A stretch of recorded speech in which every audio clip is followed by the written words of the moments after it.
My name's Alan Watson. I'm 74 and I live in the UK.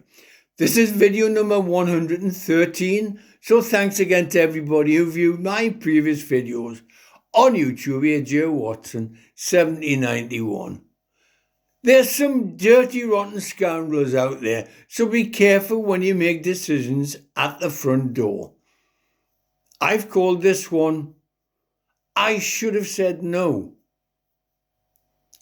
He told me it wouldn't take too long. How did I know it would all go wrong? Now he's gone and left me in a mess. I should have said no instead of yes. He produced a card. It didn't look fake. I feel stupid, but it's a genuine mistake. He even complimented me on my dress. I should have said no instead of yes. Shameless, heartless, faceless, reckless, weakness, speechless, ruthless, and careless. If I'd said no instead of yes, we wouldn't be in this awful mess. If I'd said no instead of saying yes, we wouldn't be in this awful mess. The more I think about it, the more it pains. I even invited him in when it started to rain. How could I be so foolish and so careless? I should have said no instead of yes. He was friendly when I shook his hand. I must have had my head in the sand. He knew my postcode and my address.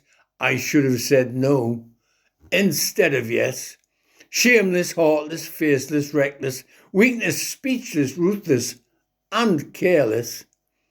If I'd said no instead of saying yes, we wouldn't be in this awful mess.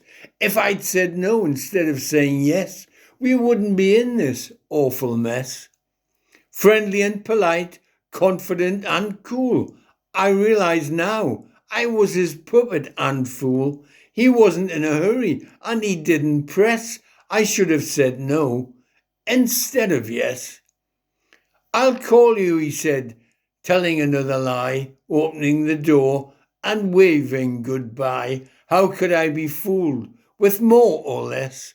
I should have said no instead of yes. Thanks for your time and good health.